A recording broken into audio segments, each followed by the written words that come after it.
சற்று முன் அதிமுகவிலிருந்து விலகினார் செங்கோட்டையன். எடப்பாடி நடவடிக்கை அதிர்ச்சியில் அதிமுகவினர். அதாவது தமிழக சட்டமன்ற தேர்தல் ஏப்ரல் அல்லது மே மாதத்தில் நடைபெற உள்ளது. எனவே தேர்தலுக்கு இன்னும் சில மாதங்களே உள்ள நிலையில் அரசியல் கட்சிகள் தீவிரமாக தேர்தல் பணிகளை தொடங்கி உள்ளது. அந்த வகையில் திமுக சார்பாக கள நிலவரம் தொடர்பாக ஆய்வு செய்ய தினந்தோறும் கட்சி நிர்வாகிகளோடு 1-to-1 கூட்டத்தை திமுக தலைவரும் முதலமைச்சருமான ஸ்டாலின் நடத்தி வருகிறார். அதேபோல் தற்போது அரசியல் களத்தில் இறங்கியுள்ள நடிகர் விஜய் அவர்கள் தனது கடைசி திரைப்படமான ஜனநாயகன் ஷூட்டிங் முடிந்துள்ள நிலையில் தமிழகம் முழுவதும் சுற்றுப்பயணம் மேற்கொள்ள உள்ளார். செப்டம்பர் மாதம் முதல் டிசம்பர் மாதம் வரை தமிழகம் முழுவதும் பல இடங்களில் பொதுமக்களை சந்தித்து உரையாற்ற உள்ளார். இந்த நிலையில்தான் எதிர்க்கட்சியாக உள்ள அதிமுக மீண்டும் ஆட்சியை பிடிக்க களத்தில் இறங்கியுள்ளது. பிரமாண்ட கூட்டணியை அமைக்க திட்டமிட்ட எடப்பாடி பழனிசாமி முதல் கட்டமாக பாஜகவுடன் கூட்டணியை உறுதி செய்துள்ளார். விரைவில் இன்னும் ஒரு சில கட்சிகளை தங்கள் அணியில் இணைக்க காய் நகர்த்தி வருகிறார்.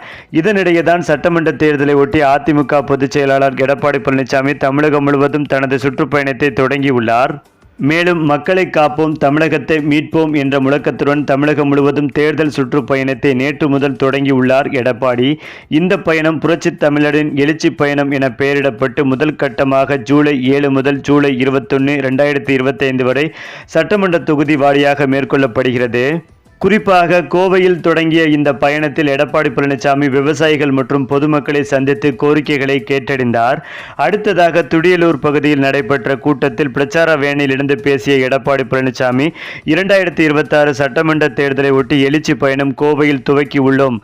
கோவை மாவட்டம் அதிமுகவிற்கு ராசியான மாவட்டம். 2021 ஆண்டு சட்டமன்ற தேர்தலில் 100க்கு 100 வெற்றியை பெற்றது கோவை மாவட்டத்தில்.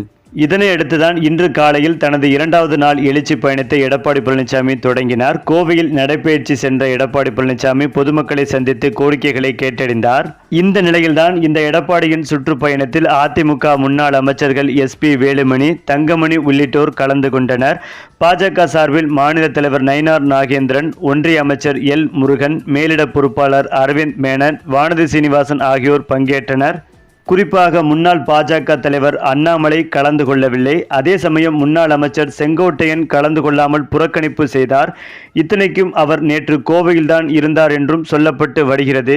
இதனால் அதிமுகவிற்குள் இருக்கும் உட்கட்சி குழப்பம் இன்னும் முழுமையாக தீரவில்லை என்பதும் வெளிப்படையாகவே தெரிய வந்திருப்பதாக அரசியல் விமர்சகர்கள் கருத்துக்களையும் தெரிவித்து வருகின்றனர்.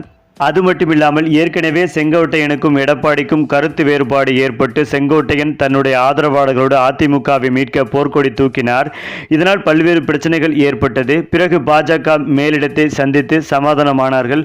ஆனால் இன்னும் சமாதானம் ஆகவில்லை. செங்கோட்டையன் இன்னும் தனது கோரிக்கைகளை வலுவாக வைத்துள்ளதாகவும் அதிமுகவில் தனக்கு தலைமை பொறுப்பு வேண்டும் என்பதில் பிடிவாதமாக இருக்கிறார் செங்கோட்டையன். இதனால்தான் இந்த நிகழ்வில் கலந்து கொள்ளாமல் புறக்கணித்துள்ளார் என்ற தகவலும் சொல்லப்பட்டு வருகிறது. அதன் பேரிலேயே கோபமடைந்த எடப்பாடி செங்கோட்டையனை அதிமுக கட்சியிலிருந்து நீக்கிவிடலாம் என்ற முடிவில் இருந்து வருவதாக தற்போது தகவல்கள் பரவி வருகிறது. மேலும் செங்கோட்டையன் விரைவில் ராஜினாமா செய்வார் என்றும் எதிர்பார்க்கப்பட்டு வருகிறது. இந்த தகவல் அதிமுக மூத்த அமைச்சர்களையே அதிர்ச்சி அடைய வைத்து வருகிறது. சரி, இப்போ நீங்கள் சொல்லுங்கள், அதிமுக கட்சியிலிருந்து செங்கோட்டையன் நீக்கம் இதை பற்றிய உங்களுடைய கருத்துக்களையும் உங்கள் கமெண்ட்டில் சொல்லுங்கள்.